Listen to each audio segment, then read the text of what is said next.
que é aquele bando de gringo, filha da mãe, canalha, vagabundo, que vai lá na favela, não sei se é uma Rocinha, no Rio de Janeiro, aí entra aquela música, boa noite, povo, aí vem um drone, aí mostra... Em relação à segurança ainda, esse prendeu, matou, me explica isso.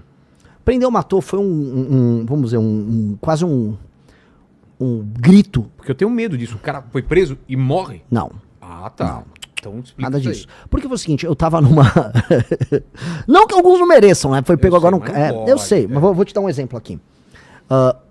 Eu tava numa live, lembra que morreu ali no Parque do Povo, aqui em São Paulo, um ciclista? Sim. Ele entregou o celular pra um bandido. Depois ele entregar, o cara, sangue frio, acho que eu vou matar aquele cara. Pum, pum, pum. E aí eu não tava a par do caso, me mostraram isso ao vivo na live. Eu falei, cara, o que eu vou fazer? Prender um ator. E aí surgiu que o pessoal começou a criar, aquilo virou um meme, que no fundo significa o quê? Você só tem dois caminhos. Se você é um bandido, ou você vai preso ou você morre. Ou você vai preso, ou você morre. Resistiu, você morreu. Se entregou, você tá preso. E por muito tempo. E o que é tão absurdo a gente falar isso como se fosse uma novidade, porque a gente naturalizou que o normal é nem ser preso, nem ser morto.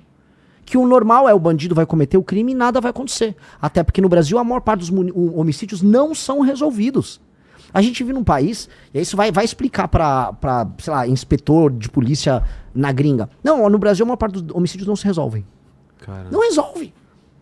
Isso é um absurdo. Não resolve. Então, assim, a gente acha que a vida humana aqui no Brasil não vale nada. Que, morreu. O cara lá matou lá da facção. É mais um caso aí. E aí o aparato de investigação é lento. O inquérito policial no Brasil tem vários problemas. Você tem um problema entre a polícia civil e a polícia militar. Muito policial militar reclama pra mim. Pô, eu levo lá pra delegacia de polícia o vagabundo e eu tomo chá de cadeira. Aí o policial militar fica tomando chá de cadeira, às vezes o vagabundo vai embora. Enquanto ele tem que fazer a ocorrência lá com a polícia civil. Tem muita coisa muito mal feita na forma como o Estado brasileiro conduz o sistema. O nosso Código Penal é dos anos 40. Não existia a ideia de facção criminosa nos anos 40. Não existia. Então o nosso Código Penal é feito para outro mundo.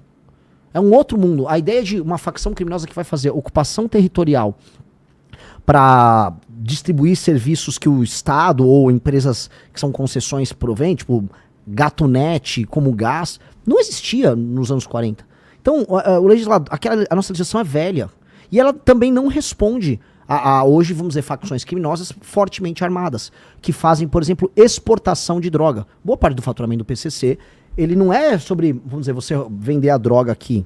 É sobre você pegar uma droga que vem da Bolívia, ela passa pelo Mato Grosso do Sul, ela passa por São Paulo, e ela é enviada para a Europa pelo Porto Santos.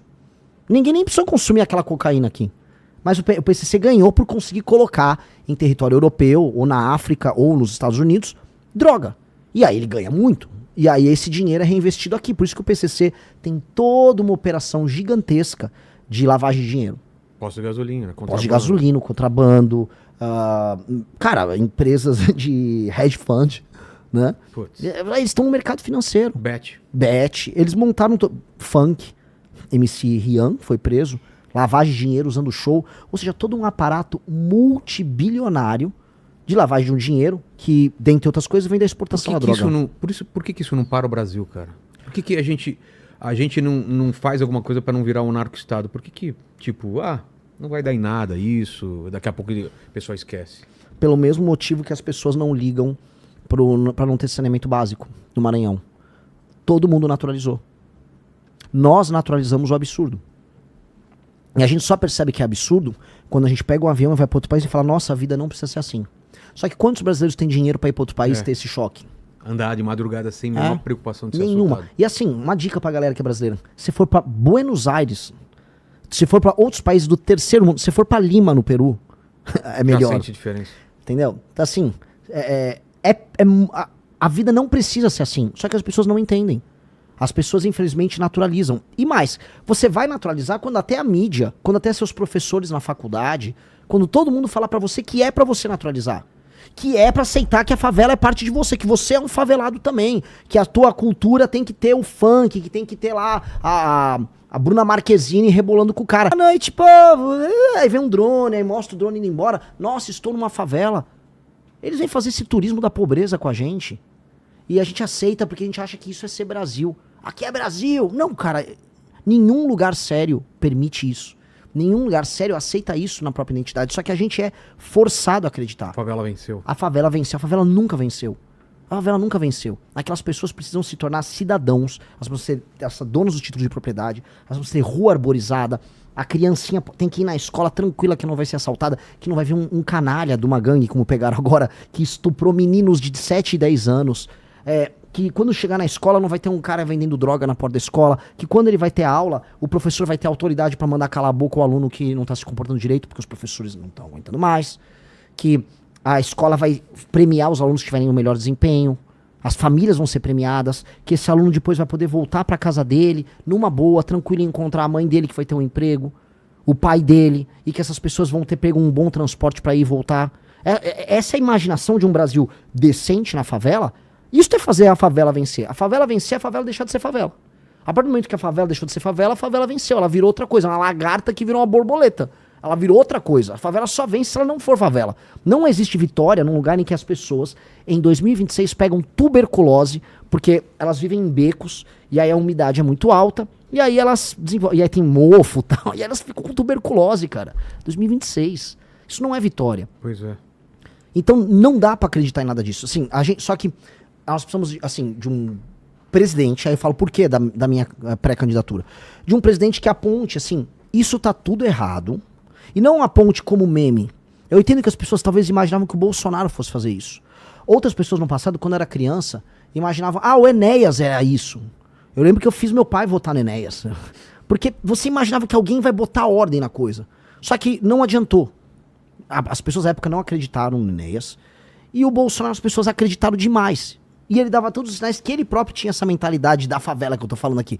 A mentalidade da leniência com o errado. Porque ele próprio errava muito na vida pessoal dele, na vida profissional, na vida política dele, os filhos dele também, e as pessoas foram aceitando. Pois bem, tem que chegar alguém que vai ser presidente da República e vai explicar, esta cultura tem que deixar de existir. Se a gente quiser ser um país sério. Se você quiser, você mora num lugar muito humilde no interior do Maranhão, no interior do Piauí, entenda, não existe essa lógica que você vai receber um emprego da prefeitura só pra receber, pra trabalhar e apoiar o prefeito. Entendeu? Você que é uma pessoa de 25 a 30 anos, não existe essa ideia de que você vai receber Bolsa Família sempre. Porque uma hora vai acabar o dinheiro do cara, sei lá, do Paraná, que é motoboy e que tá trabalhando. Não dá. Alguém vai ter que falar que este tipo de Brasil não dá pra existir. A gente vai ter que mudar. Isso se o Brasil quiser existir. Porque não vai dar pra ficar por muito tempo tendo um país em que o motoboy aqui em São Paulo, que tá assistindo a gente, que tá ralando, ele vai ter que pagar um valor absurdo pra comprar um celular, que pode ser roubado no outro dia no meio da rua, e boa parte dos impostos estão sendo pra pagar, estão indo pra pagar um show do Wesley Safadão numa cidade como Cochichola, de 1.800 habitantes, 1.800 habitantes no interior da Paraíba, que pagou 1,3 milhões pro Safadão fazer um show. Isso é um pacto que não tá fazendo sentido. Faz sentido pro Safadão, que disse que não tem problema nenhum. Se alguém chamar ele pra fazer um show, ele fazer um show numa cidade que não tem nenhuma capacidade de se autossustentar. Agora não faz sentido, sei lá, pro Wesley, que é motoqueiro, que tá ralando, e pra ele não existe 6 por 1, pra ele é 7 por 0, fazendo a grana dele, pagando imposto absurdo pra comer. Não tá dando. Eu tô do lado do Wesley, não Safadão, eu tô do lado do Wesley motoqueiro. Entendeu? Então eu tenho que escolher um time. O Wesley motoqueiro e não o Wesley Safadão. O Wesley motoqueiro paga o imposto que sustenta o Wesley Safadão, que sustenta o ministro do STF, que sustenta os juízes com super salário, que sustenta a ONG de direitos humanos. Eu tenho que escolher um time. E o Wesley também. E aí tem que chegar alguém na presidência e falar, vou fazer isso. Vai doer, mas a gente muda o Brasil se fizer.